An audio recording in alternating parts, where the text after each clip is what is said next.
Okay, today I'm going to be talking about a puzzling, it can be very controversial. Is this? That's right. And I'm going to be reading through this here. But while I'm reading through here, I'm going to be Googling some stuff up as well. Let me see if I, okay. Yeah. I'm laying on my bed and I have to put on me a shirt. Okay, let's go to,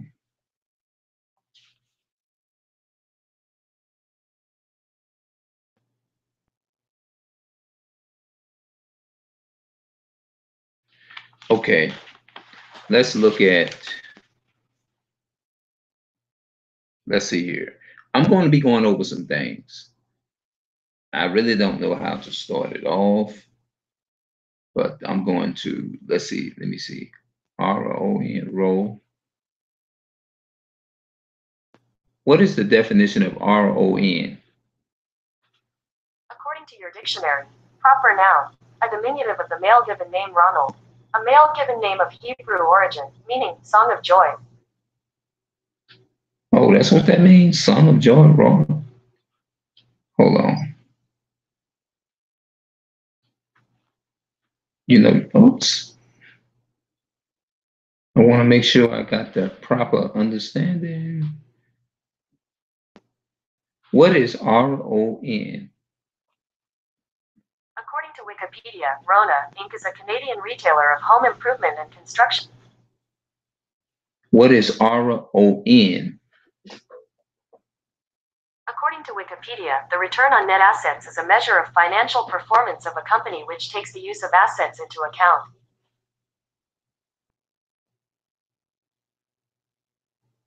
ROM. RON, what is that?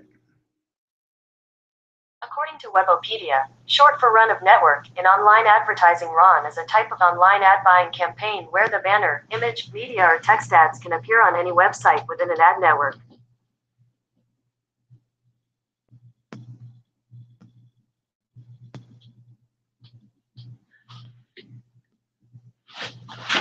All right. Let me go on and let me get off into this here. It's called 1,000 Years of Peace.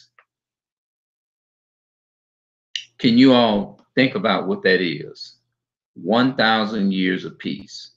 Since I have approximately about 2 more lessons. I got 2 more. It's 14 of them all together. I read all of them, but let me go on. 1,000 years. Okay, let me see if I can just explain what I know and just giving a background. I love doing this here. Even if I lose the challenge, I always try not to never give in or give up, All right. Okay, the 1,000 years of peace. That was talking about Satan, the devil, there's going to come a time to where he ain't going to be able to tempt nobody. This goes back to the righteous being in heaven for 1,000 years. So before I go into anything, let me go to Revelation chapter 20, and we're going to start reading there. And this is a future judgment that will be coming up. So am I going to have to talk about the first phase of the judgment? Let me just give you what I got, and then we'll go further into what we're talking about. Revelation chapter 20 and verse 1. Now we know angel represents a messenger of the Most High God. In the Hebrew it means spirit,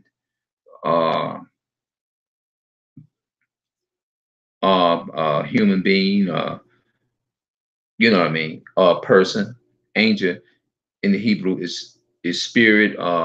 It's an old English word for ghost, spirit, or something like that. It simply means messenger, somebody that who delivers a message or something, you know, in the Hebrew. All right, let's go on. And Revelation 20, verse 1. And I saw an angel come down from heaven, having the key of the bottomless pit and a great chain in his hand. We're going to learn what the pit is, bottomless pit, because we always, that the Greek word for bottomless pit is the abyss, the abyss, ABASS. I might have said it wrong, abyss, but we're going to come across it. It means a dark place, a pit. You see what I mean? We're going to get off into that. It means a dark place, a pit. And I can go right there in Jeremiah chapter 4 and show that to you. Now, we're dealing with this here. We're dealing with the 12 tribes of the Israelites. There are parables, that there are things that is written in Jeremiah telling you the final event or judgment that's going to come up on the unrighteous. You see what I'm saying? Now, a lot of people would hate for me to add this in, but I got to add this in. When we think of the devil as bottomless pit, and that's what I think I kind of ran from that. But let me come back. We always was taught that the devil looks like a monster, and this real ugly looking thing, like Freddy Krueger. Y'all know what Freddy Krueger looked like, huh? Rough skin, look like it's burnt. You know how a person get burned up in fire or something, and they skin has a certain layer. It looks like it's like the skin just been, I can't even describe that. Like it's just completely singed and real soft and just destroyed. It don't even look like it's natural skin no more. It just look like you just been scraped or something. You know how people, I think that may be a good okay word for it. Look like your skin just be scraped and you can see nothing but just blood, and look like it's just, it appeared to be like you're just looking at the inside. You ever seen stuff like hawk chillings and stuff, how it look, you know what I mean? Just imagine how that look, you know what I mean? And that's what the side of your body look, the outside of the body, when it's burnt, it basically look like you have scraped skin, and you got scraped looking, your skin is scraped, and you look real old, but you look like some kind of animal or something. That's basically how you look. Now, we have been taught that the devil looks like an animal with a long tail, with an animal, literal animal. And that's how, the reason I'm saying that is because I believed it that way. That's how I was thinking in my coming up. And you visualize this man with a pitchfork in his hand, with a red suit on, jobbing people. And we visualize, this is what we was taught by the so-called white man, that the devil is under the ground, stabbing and jugging people up and burning people up, and he's going to be in charge of hell and all that kind of stuff. That was called the abyss and Hades. And the word hell has many different meanings. The word hell, there's many definitions of the word hell. The word hell means 3 days and 3 nights. The word hell means Hades. You see what I'm saying? All that kind of stuff. It means Hindus or whatever you want to call them. There are many different definitions of the word hell. Like when you look in what you call this here, if you look in the Bible tells you where there is a place where in Jerusalem where they dumped dead animals and garbage and stuff like that, their dead carcasses and stuff like that. There was a place that in the Bible talks about Jeremiah 17. I think it's Jeremiah 17 and verses 27. It talks about that a fire came into the palace of Jerusalem and it destroyed, and the city and the people was destroyed with an unquenchable fire, or they call it what is called an eternal fire. It doesn't mean that the people was burning for eternity. When it wasn't dealing with the fire, with the fire. It wasn't dealing with the fire. it was just dealing with the burning. I think I'm saying it right. Not the burning itself, but the fire. It wasn't dealing with the burning. When it says a person would burn everlasting, everlasting doesn't mean non-stop. It means a limited period of time. So I don't want to jump too far, but the word forever, we was taught that this man looked like a devil with a looked like an animal with a red suit and a long tail, looking like an animal. We visualized that's what the devil was, under the ground. No, the devil is not under the ground. The devil, you've been looking at it my whole life. Some of you been on the earth, been on the planet for 20, excuse me. Some of you been on the planet for 29 years. Like myself, some of us been, like I'm 44. I've been on the planet 44 years. A lot of people been here longer than that, 50 years. Some people been here only 13 years. And even from a young age, we are taught that the devil is under the ground. But you've been looking at him every day of your life. And it's so-called other nations, like so-called white men. That's number one. The Arabs, the Chinese, and all them. Because why do I say that? Those people are disgrace. They are our enemy. Anything that is not of the 12 tribes, if you can't, if in other words, if you can't bear witness to those curses, that means that person is the devil. You see what I'm saying? So let me go off into it. I tried to give that introduction. Let me read this right here because I think I'm kind of like, you know what I'm saying? I know the video is going to be kind of long. So let's get off into it. Revelation chapter 20 and verse 1. And I saw an angel come down from heaven, having the key of the bottomless pit and a great chain in his hand. And he laid hold on the dragon, that old serpent, which is the devil and Satan, and bound him 1,000 years, and cast him into the bottomless pit, and shut him up, and set a seal upon him, that he should deceive the nations no more, until the 1,000 years should be fulfilled. And after that, he must be loosed a little season. And I saw thrones, and they sat upon them, and judgment was given unto them. And I saw the souls of them which were beheaded for the witness of Jesus, and for the word of God, and which have not worshipped the beast, neither his image, neither have received his mark upon his forehead or upon their hands. And they lived and reigned with Christ 1,000 years. Okay, now let's go back up a few steps up. We read something about that he laid hold on the dragon, that old serpent, and took a chain and bound him. Now, what we thinking about, it's gonna be beyond his circumstances. That, you know what I mean?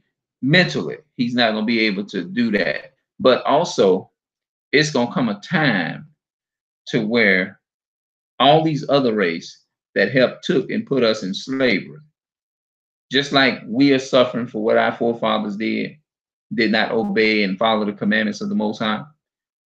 Then the other nations, they got to go into captivity for what they did and how they helped our ancestors enslave and put us into slavery and enslaved us, enslaved the chosen people of God. Every nation that have enslaved and done the people of God wrong, beat, rape, rob, and murder, all of those nations that helped the so-called white man put us into that condition, they got to pay for what they did, for what their ancestors had done. Now, a lot of them may say, well, I didn't do it. I didn't do it. I didn't do that.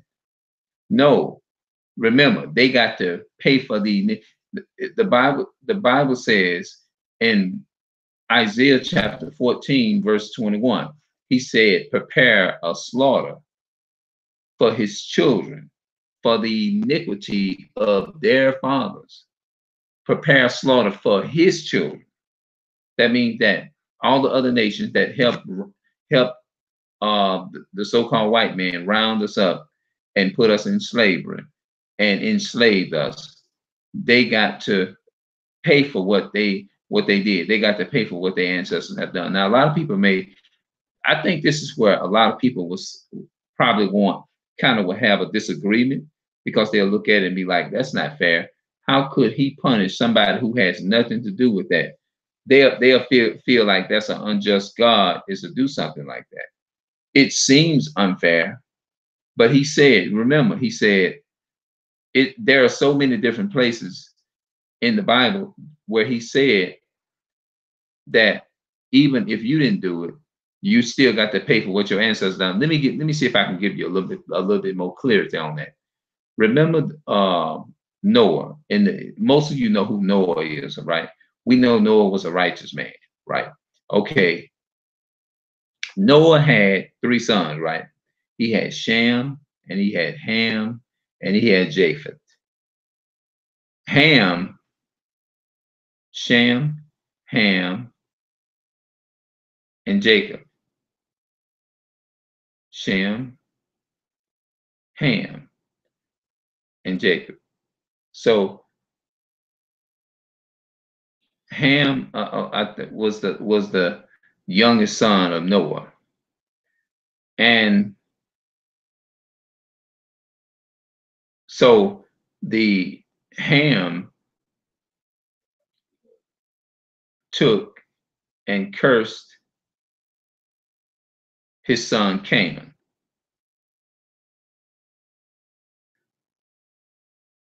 Noah, wait a minute. Noah, Ham is the one that looked up on his father's nakedness. It was Ham. Because it was Shem and Jacob was the one that took a garment and went back and covered his nakedness. So my point I'm making is that even though Ham was the one that saw his nakedness, he said, "Cursed be Canaan." So he cursed Ham's son.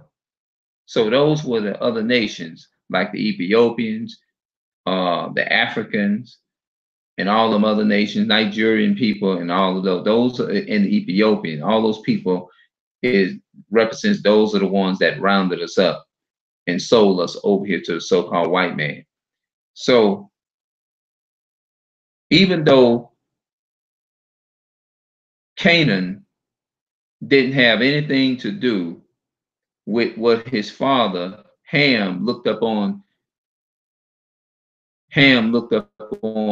his father's Noah's nakedness.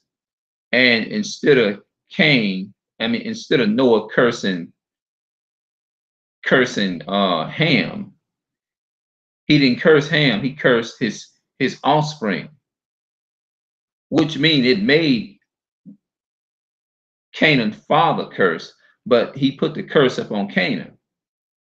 And those were the Canaanites. So if you want to know where that scripture at, you can put your request in the comment section. But of course, we're gonna come to it. But I just decided that I just want to give y'all as much background as I could. Remember, Ham is the one that looked up on Noah's nakedness. And he looked at, instead of him cursing Ham, the one that looked up on his nakedness, he cursed the progenitor of Ham's offspring. That's what Noah did. Noah cursed not Ham, but the progenitor of his youngest son, Canaan, offspring. So it was Canaan's offspring that was cursed by Noah. So Canaan is the grandfather of the Canaanites. So the Nigerian and all those people, like the Ethiopian, all those people came out of that race. All right, I said a whole lot within this span of time. So I'm gonna go ahead on and I'm going to read. It said, roll can be certain. Hold on, wait a minute. Let me go back. Let me make sure.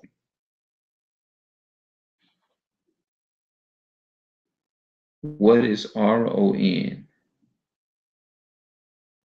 According to Wikipedia, the return on net assets is a measure of financial performance of What is RON? What does that mean? According to Webopedia, short for Run of Network, in online advertising, RON is a type of online ad buying campaign where the banner, image, media, or text ads can appear on any website within an ad network. Okay. Run can be a certain that it's coming. An incredible millennium that will be ushered in after Christ's return. Now, that word millennium refers to the 1,000, it means the 1,000 year, the beginning of the 1,000 year, the millennium, the beginning of the millennium. That will be ushered in after Christ's return. And the devil doesn't want you to know about his 1,000 year prison sentence because it reveals his true character. In fact, Satan has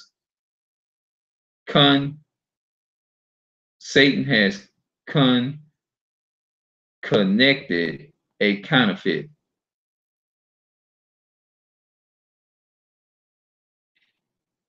No, I'm sorry. Satan has concorded a counterfeit message on that millennium to trick you. It's awesome, fascinating study that will utterly shake everything you ever known. Now, can you have the Bible's amazing truths about the coming of the 1,000 years reign?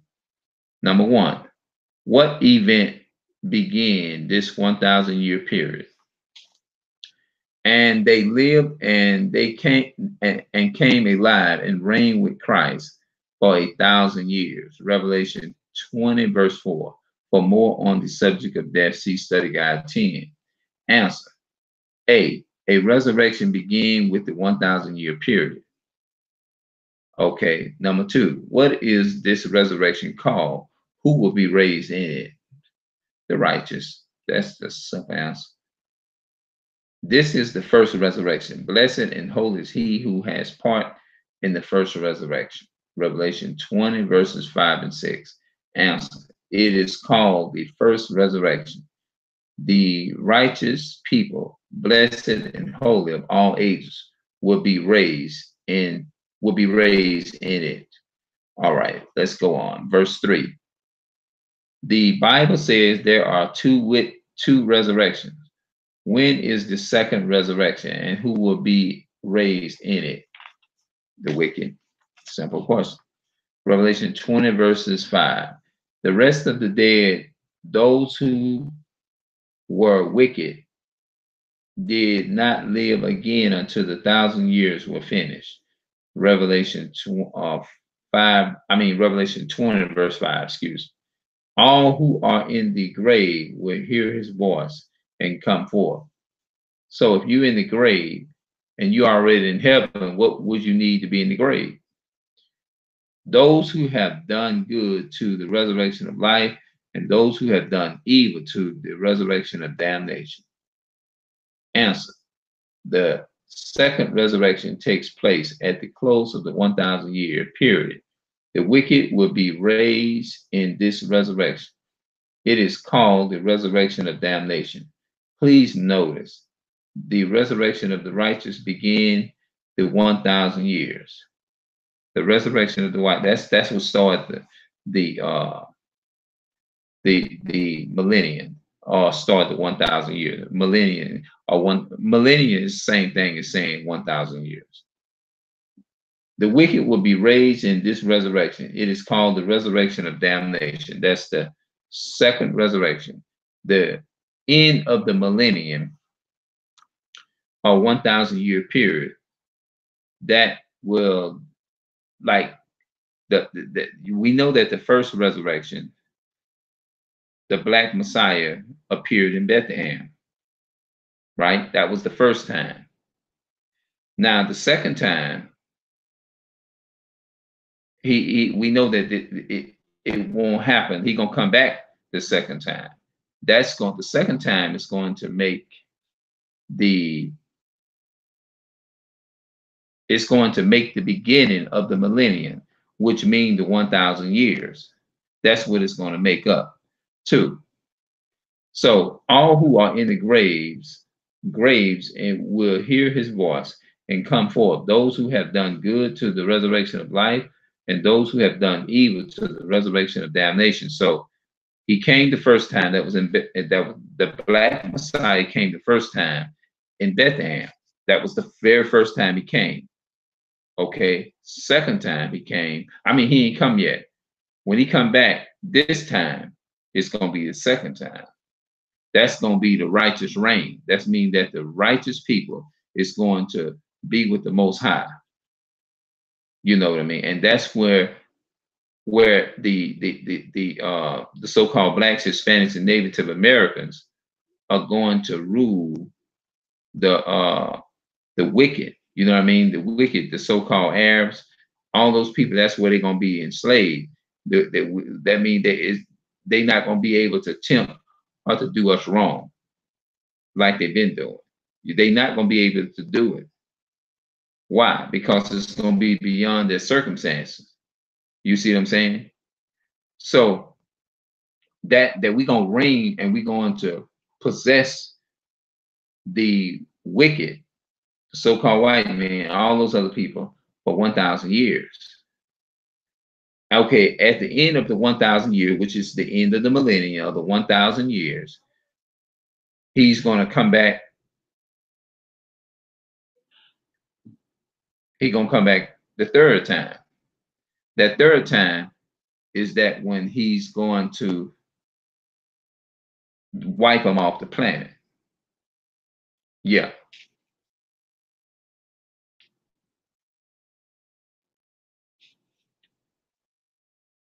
Yeah.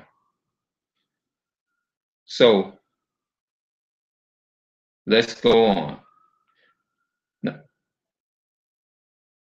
No, I hope nobody catch that.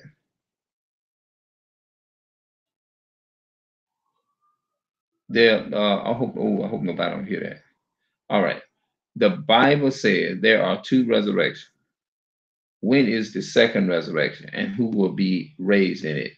The dead, the rest of the dead, those who were wicked, did not live again until the 1,000 years were finished. Revelation 20, verse 5.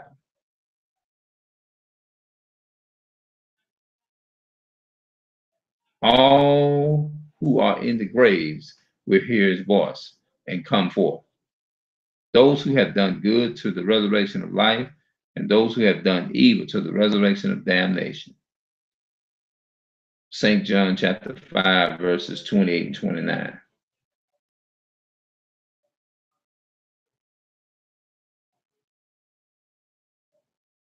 Answer. The second resurrection takes place at the close of the 1,000-year period. The wicked will be raised in this resurrection. It is called the resurrection of damnation. Oh, I think I read this. I think I read this 2 times. The resurrection of the righteous begins the 1,000 years. The resurrection of the wicked ends the 1,000 years. Okay. I think that's what I was saying earlier. I just want to make sure I was reading. I think I double read this here, but that's all right. I ain't worried about it. You know, it's all good. The resurrection of the righteous begin the 1,000 years. The resurrection of the wicked ends the 1,000 years. That makes sense. So, scriptures taken from the King James Version. The King James Version, y'all know he was a black man, right? Copyrighted in 1982 by Thomas Nelson. Used by permission, all rights reserved. Okay, now let me stop this thing here. All right. Peace and love to my people of color. And we're going to come back probably tomorrow. I might read the part 4 off camera. That's what I probably would do. All right. Peace and love, people. I'm out.